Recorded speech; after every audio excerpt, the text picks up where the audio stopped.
The summer camp I attended as a child was nestled deep in the forest, surrounded by tall pines and winding trails. Our days were filled with swimming, hiking, and sports, while our nights were spent sharing stories around the campfire. But one night, the peaceful atmosphere was shattered, turning my summer adventure into a nightmare. It was the second week of camp, and my cabin mates and I had grown close. One night after lights out, we decided to sneak out and explore the woods. It was a tradition among older campers, and we wanted to experience the thrill for ourselves. We waited until our counselor was asleep, then quietly slipped out of the cabin.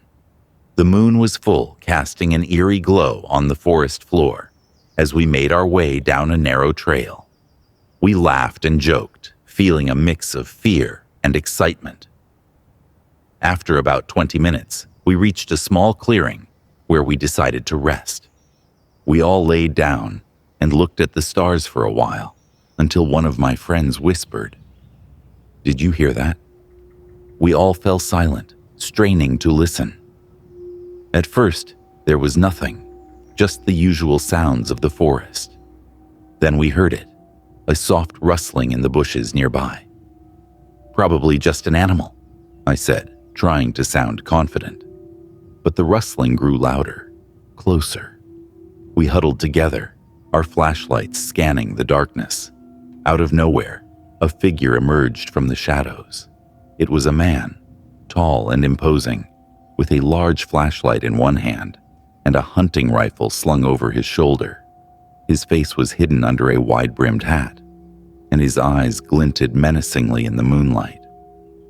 "What are you kids doing on my land?" he growled, his voice low and threatening. Fear surged through me. "We're sorry, sir. We didn't know this was private property," I stammered, trying to keep my voice steady. The man stepped closer, his flashlight beam blinding us. "This is my land, and you're trespassing. You need to come with me back to camp so I can have a word with your counselor."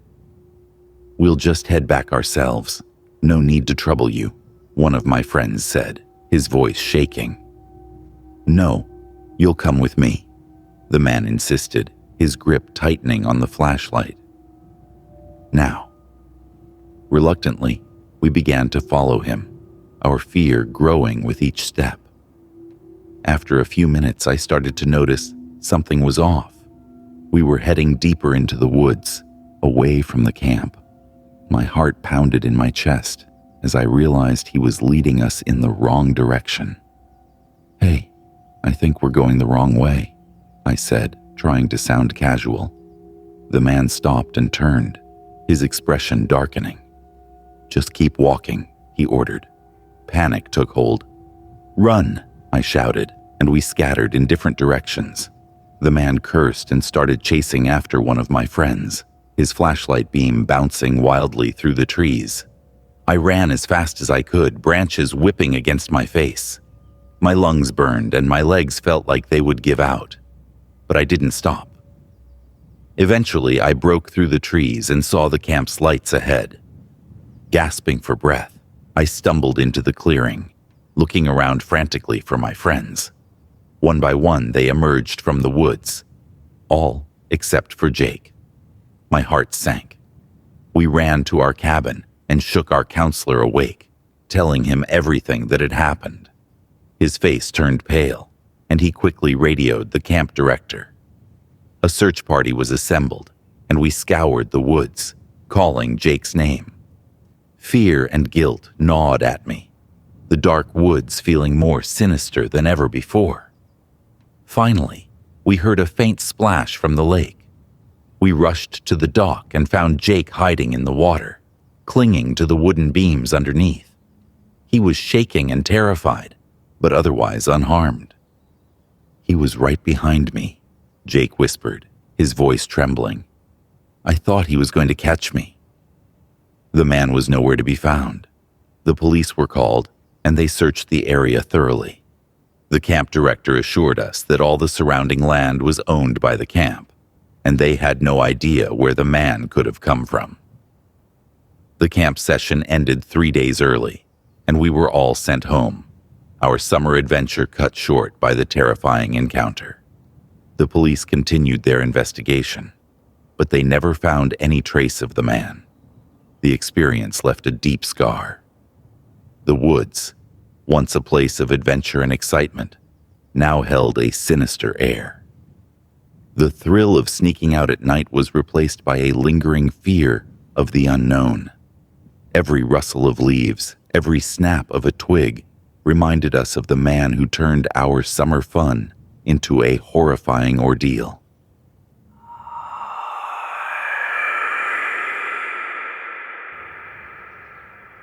The summer camp I went to in my teenage years was well known for its various activities, from archery and swimming to arts and crafts. The counselors were friendly, and most of the campers were eager to make new friends. Most, but not all.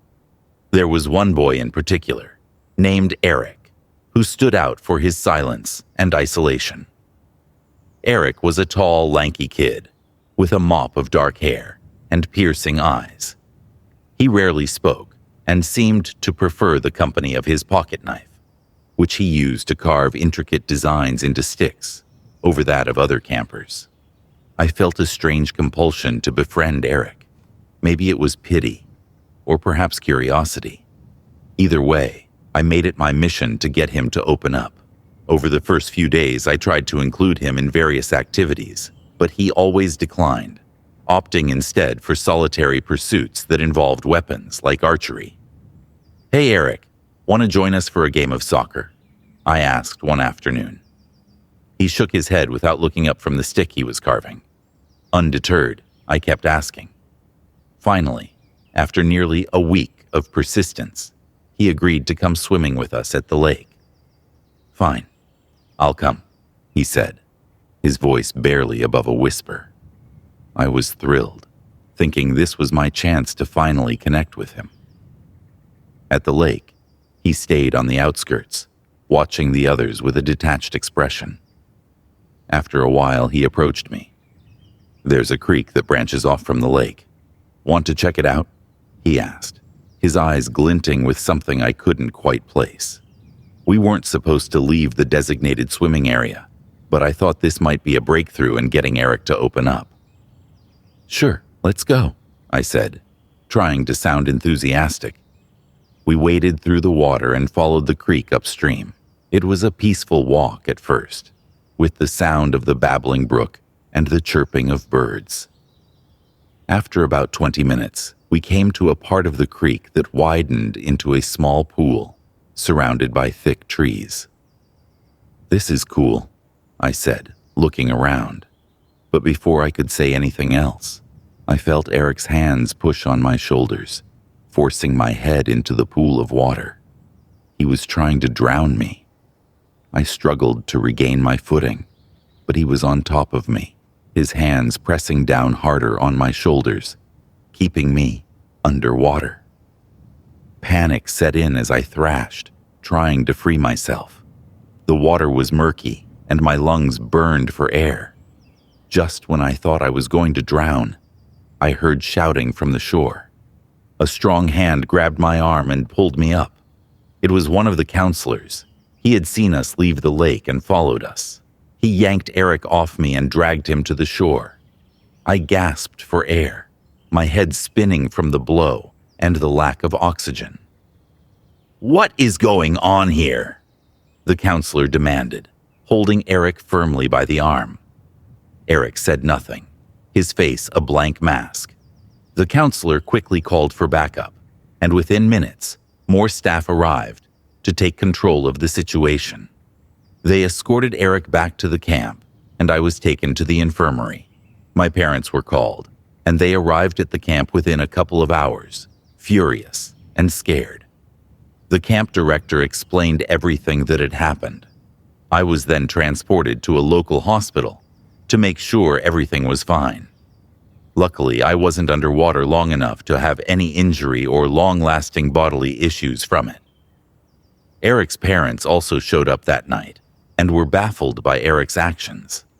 They said Eric was mostly a quiet kid who just liked to hang out in his bedroom and listen to music on his headphones. My parents did end up pressing charges on Eric, and the camp offered my parents a full refund of my camp costs and reached a settlement for medical bills out of court if my parents agreed not to blast the camp for what happened. I used to love summer camp, but since this experience, I can't bring myself to go anymore. Let this be a PSA to all. Not everyone who looks like they need a friend deserves to have one.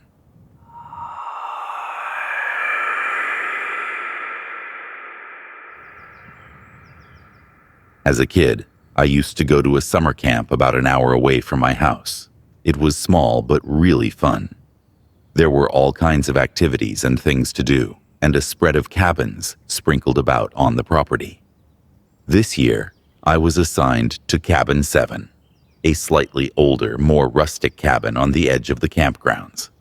The counselors mentioned it had been closed for a few years due to maintenance issues, but had just been reopened for the summer. The cabin was charming in its own way, with creaky wooden floors and a small porch overlooking the woods.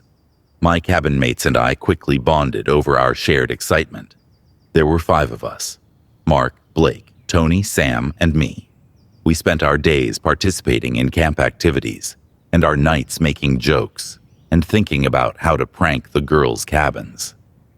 One night, while sitting around the campfire, Mr. Thompson told us a scary tale about the haunted history of Cabin 7. According to the story, during the construction of the camp, one of the builders had died in a freak accident during the construction of Cabin 7, and he is known to still roam the cabin sometimes at night. Knowing the story wasn't real, we laughed it off, but there was still a slight tension in the air. After all, we were only 10 years old. By the time we got back to the cabin, we had practically forgotten about Mr. Thompson's silly story. We got into our bunks, and after the usual horsing around, we all eventually fell asleep. Only a few short hours later, I awoke suddenly from my sleep to a faint rustling sound. At first, I thought it was just the wind, but as I listened, it became clear that the sound was coming from inside the cabin. My heart raced as I strained to hear. The rustling sound was coming from the ceiling. I looked to my right to see Blake sitting up in his bed, wide awake as well. "You hear that too?" he asked. "Yeah, I think it's coming from the attic," I answered. A voice came from the other side of the room. "You don't think it's the ghost, do you?" Tony asked, nearly scaring Blake and I half to death. "Come on, man. You know that story was a load of crap," said Blake. In almost perfect movie timing, right after Blake spoke, the rustling got even louder, and the old wood ceiling began to creak. This woke Mark and Sam up. With all of us now awake, we clearly knew this wasn't a ghost. "Maybe we should tell the counselor," Tony suggested. We all agreed and made our way to the counselor's cabin, our flashlights casting long, eerie shadows on the path. We banged on the cabin door until a groggy Mr. Thompson opened the door with a smirk.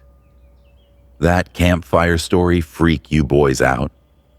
"No, we think something is on the ceiling in our cabin," I said. Clearly not believing us, Mr. Thompson reluctantly agreed to come check it out. He grabbed a ladder from the shed behind their cabin and began the walk back to ours. When we arrived, Mr. Thompson entered the door and shone his flashlight upward, revealing a small attic hatch we hadn't noticed before. "Stay here," he ordered. He put the ladder up and began climbing. We watched in tense silence as he disappeared into the attic. Moments later, we heard Mr. Thompson yell out, "Who the hell are you?" Followed by some loud commotion and then, "Go get help!" We ran back to the leader cabin, waking the other counselors and trying to explain the situation to them. They eventually figured it out, and we sprinted back, just in time to find a disheveled-looking man with an overgrown beard running out of the cabin as Mr. Thompson yelled to stop him. A few of the younger counselors took off after him, while the others helped Mr. Thompson out of the attic. He said when he went into the attic, there were clear signs that someone had been living up there. There was a sleeping bag and empty food wrappers everywhere. When he shone his flashlight into the corner, the man was crouched there and lunged at him, trying to fight. After about 5 minutes of struggling in the dark, the man broke free, and that's when we showed up. The other counselors never ended up finding the man, and the camp had to end early due to the situation. The cops were called in to search the surrounding areas, but there was no trace of the man anywhere. No one could figure out when the man got there, or how long he had been hiding out. But knowing there was someone living right above my bunk the entire time I was at the camp was utterly terrifying. I still went to that camp every year until I was too old, and now I'm even a counselor there.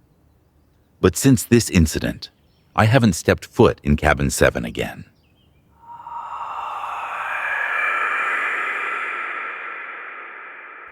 Thanks so much for listening to Nightmare Narratives. If you enjoyed this episode, subscribe to our channel and turn on notifications so you can be reminded when we post a new video every Tuesday at 10 a.m. Central Time. If you have a story you'd like to hear read on the channel, email it to us at officialnightmarenarratives@gmail.com, and you might just hear your story featured in a future episode. Thanks again for listening, and we'll see you next time.